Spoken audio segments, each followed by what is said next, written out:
যারা আসবেন সেই সময়টাতে গুম যাতে চাইলেই করা না যায় বা কেউ গুমের শিকার না হয় সেরকম কিছু আইন, সেটার জন্যই তো আইন করছি ভাই। ধরেন পরবর্তী সরকার, এখন আপনার পরবর্তী যে সরকারই আসুক, হয়তো বিএনপি আসবে বা জামাত আসবে বা ইসলামিক দলগুলো আসবে বা আপনার নতুন ছাত্রদের দল আসবে, তারা সবাই তো গুমের ব্যাপারে অত্যন্ত সোচ্চার ছিল। আর বিএনপি জামাত তো গুমের শিকার হয়েছে। তো ওনারা যদি পরবর্তীকালে ক্ষমতায় আসেন, ওনাদের মধ্যে কেউ, আমাদের এইটুকু বিশ্বাস আছে যে ওনারা এই ব্যাপারে কমিটেড থাকবেন। এত রক্তপাতের পর, এত প্রাণহানির পর, এত আত্মত্যাগের পর যদি আমাদের বোধোদয় না হয় তাহলে তো কিছু করার নাই, আর বুঝছেন না। আইনের মধ্যে ইনবিল্ট প্রভিশন রাখছি যাতে ভবিষ্যতে সরকারদের জন্য এই সমস্ত চিন্তা করা খুবই রিস্কি এবং খুবই কষ্টসাধ্য হয়ে যায়।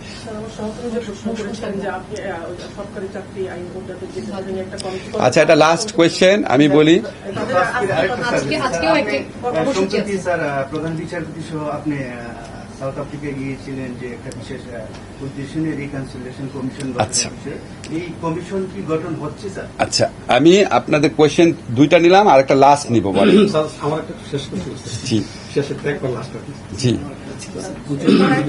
আপনি একবার করেছেন অন্য গুজব স্যার, যে লন্ডন যাচ্ছিলেন প্রধান উপদেষ্টা, লন্ডন এইটা নিয়ে আমি গুজব নিয়ে কথা বলবো না ভাই। আপনি কংক্রিট প্রশ্ন, লিগাল ব্যাপারে প্রশ্ন করেন। 5 আগস্ট দিয়ে কি, যেহেতু স্যার 5 আগস্টে আগে হয়তো আমার সঙ্গে আমাদের আগে সমস্যা না হতে পারে, হবে দেখা হবে।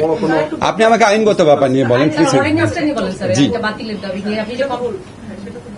হ্যাঁ, সেটা তো আমি নোট করেছি। আপনাদেরকে সরকারি কর্মচারী আইন নিয়ে কথা বলবো আর টিআরসি নিয়ে কথা বলবো। বোঝা যাচ্ছে আর কোনো আইনগত ব্যাপারে আপনার প্রশ্ন নাই? না, রাজনীতি নিয়ে কথা বললে আপনারা আমার আইনগত কোনো কিছু তুলে ধরবেন না, খালি রাজনীতি কমেন্ট দিবেন। এটা না, রাজনীতি নিয়ে কম শোনা। আমার তো রাজনীতি নিয়ে কমেন্ট করতে, আমি টকশো করতাম, খুব সবচেয়ে বেশি স্বচ্ছন্দ অনুভব করি। কিন্তু আমার এখানে একটা দায়িত্ব আছে না।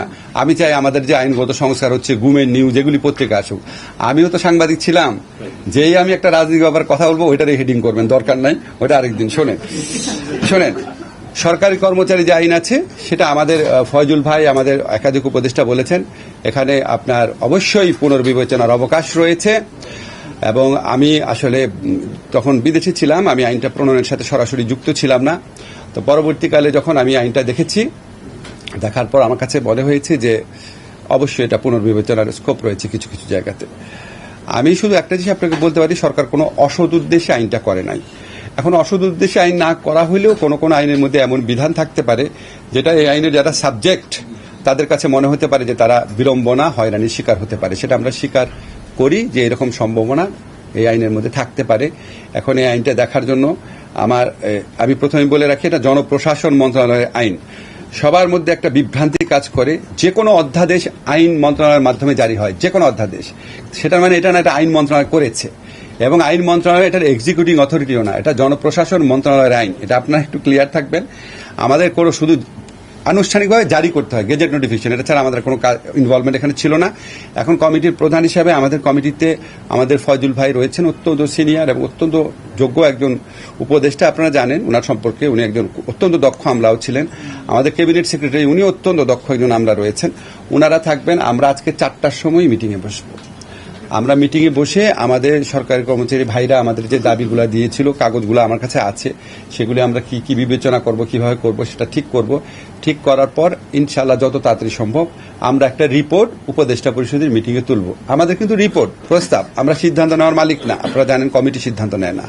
তো আমি আমাদের যারা সরকারি কর্মচারী ভাইরা আছে, ভাইদের কাছে একটু অনুরোধ করব, আপনারা যদি একটু ধৈর্য ধরে কর্মসূচি দেন ভালো হয়। দেখেন না, আমাদের কমিটির কাজ যদি পছন্দ না হয় তাহলে দেন, বা আপনারা মানে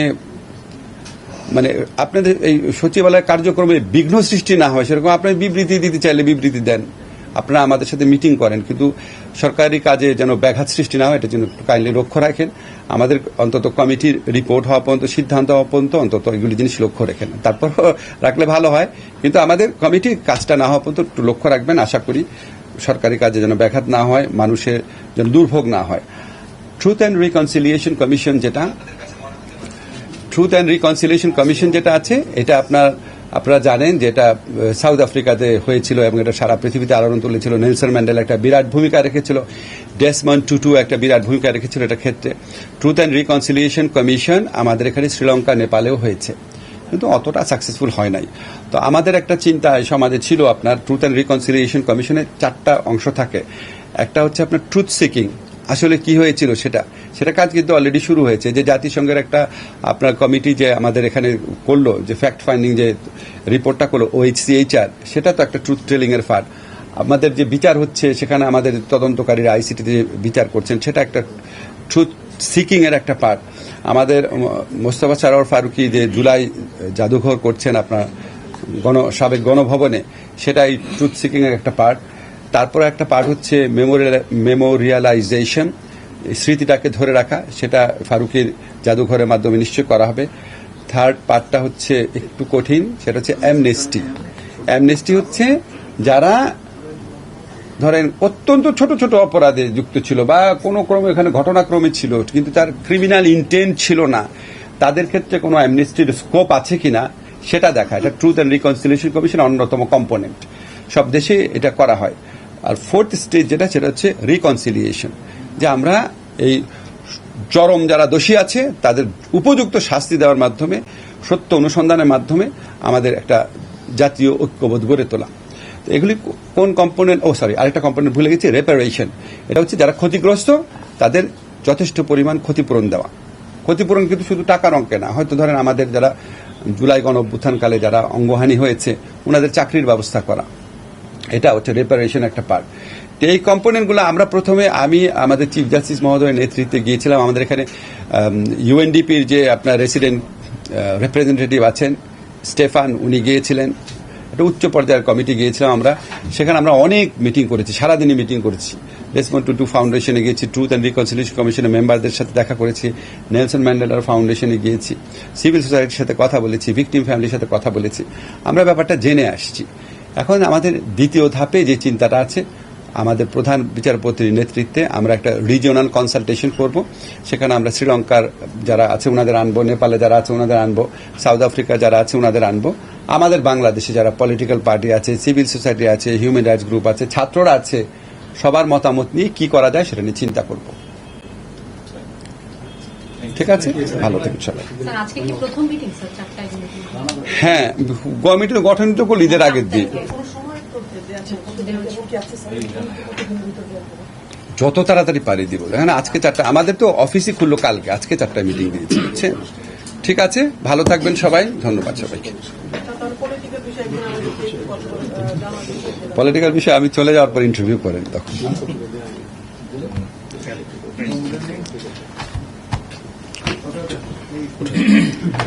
আপনাদের কি মতামত? পলিটিক্যাল অবস্থা আগের চেয়ে ভালো হয়েছে না?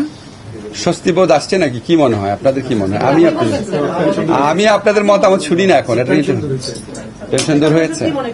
হ্যাঁ, উপদেষ্টা পরিষদের পক্ষে তো আমি এখানে আমার গোপনীয়তা শপথ আছে। উপদেষ্টা পরিষদ কি মনে করে এটা আমি এখানে কেন বলবো? আমার ইন্ডিভিজুয়াল না, সরকার পক্ষ থেকে এই ব্যাপারে বলার দায়িত্ব আমাকে দেওয়া হয় নাই। হ্যাঁ, ঠিক আছে, ভালো থাকেন সবাই। ওকে, স্বস্তির জায়গা আছে, অনেকেই স্বস্তি প্রকাশ করছে। কোন পত্রিকা? হ্যাঁ, হ্যাঁ, কোন পত্রিকা আপনি? ঠিক আছে, আমার যদি স্বস্তি প্রকাশ করে তাহলে স্বস্তি মনে হবে। ঠিক আছে, ভালো থাকেন।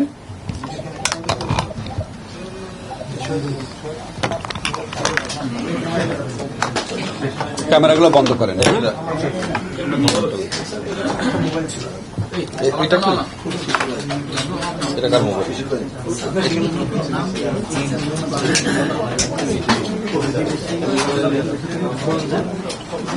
ওদিকে নিয়ে রানা ভাই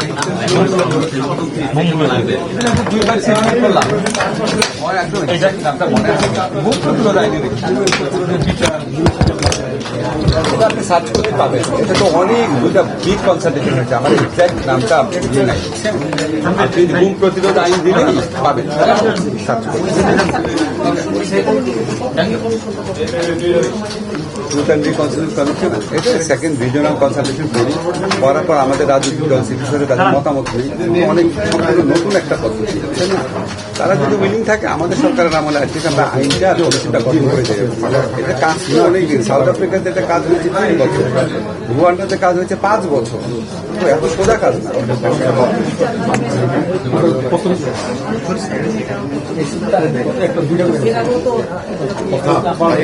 ভারতে তো বড় বড় এমএসি দেওয়া সম্ভব হবে না।